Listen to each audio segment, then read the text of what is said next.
एक बार एक आदमी को अपने बाग में टहलते हुए किसी टहनी से लटकता हुआ एक तितली का कोकून दिखाई पड़ा। अब हर रोज वो आदमी उसे देखने लगा और एक दिन उसने ध्यान दिया कि उस कोकून में एक छोटा सा छेद बन गया है। उस दिन वो वहीं बैठ गया और घंटों उसे देखता रहा। उसने देखा कि तितली उस खोल से बाहर निकलने की बहुत कोशिश कर रही है, पर बहुत देर तक प्रयास करने के बाद भी वो उस छेद से नहीं निकल पाई और फिर वो बिल्कुल शांत हो गई, मानो उसने हार मान ली हो।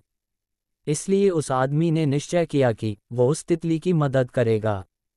उसने एक कैंची उठाई और कोकून की छेद को इतना बड़ा कर दिया कि वो तितली आसानी से बाहर निकल सके।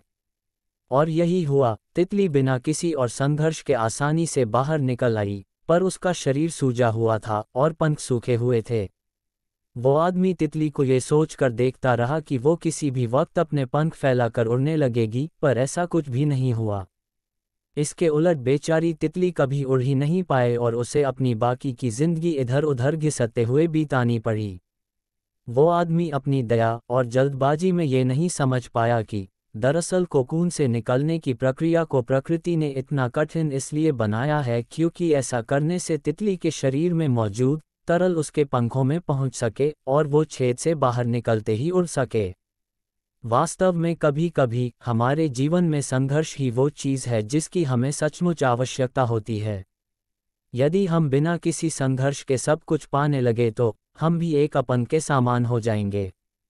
बिना परिश्रम और संघर्ष के हम कभी उतने मजबूत नहीं बन सकते जितना हमारी क्षमता है। इसलिए जीवन में आने वाले कठिन पलों को सकारात्मक दृष्टिकोण से देखिए, वो आपको कुछ ऐसा सिखा जाएंगे जो आपकी ज़िंदगी की उड़ान को पॉसिबल बना पाएंगे। दोस्तों, कहानी अच्छी लगी हो तो इसे लाइक करें, शेयर करें और चैनल को सब्सक्राइब ज़रूर करें। धन्यवाद।